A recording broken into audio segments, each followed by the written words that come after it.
ہم کریں گے ہر مظلوم کی حمایت۔ السلام علیکم ناظرین، میں ہوں حورین فاطمہ اور آپ دیکھ رہے ہیں حمایتی نیوز HD چینل۔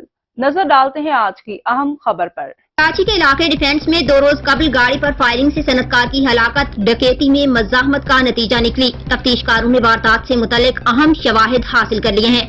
تفتیشی حکام کے مطابق صنعتکار آصف بلوانی بوٹ بیسن کے قریب نجی بینک سے 10 لاکھ روپے نکلوا کر گھر آ رہے تھے۔ ڈاکوؤں نے رقم چھیننے کے لیے بینک سے ہی آصف بلوانی کی گاڑی کا تعاقب کیا۔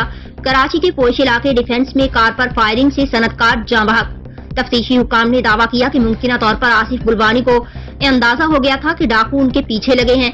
ملزموں نے پنجاب چورنگی کے قریب صنعتکار کی گاڑی روکنے کی کوشش کی مگر وہ نہ رکے۔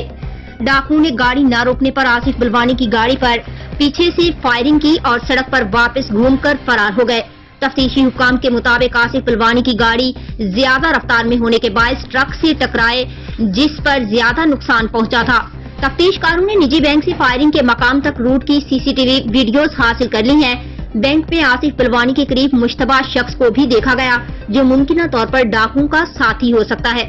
اب تک کے لیے اتنا ہی۔ مزید خبروں اور اپڈیٹ سے باخبر رہنے کے لیے دیکھتے رہیں حمایتی نیوز HD چینل۔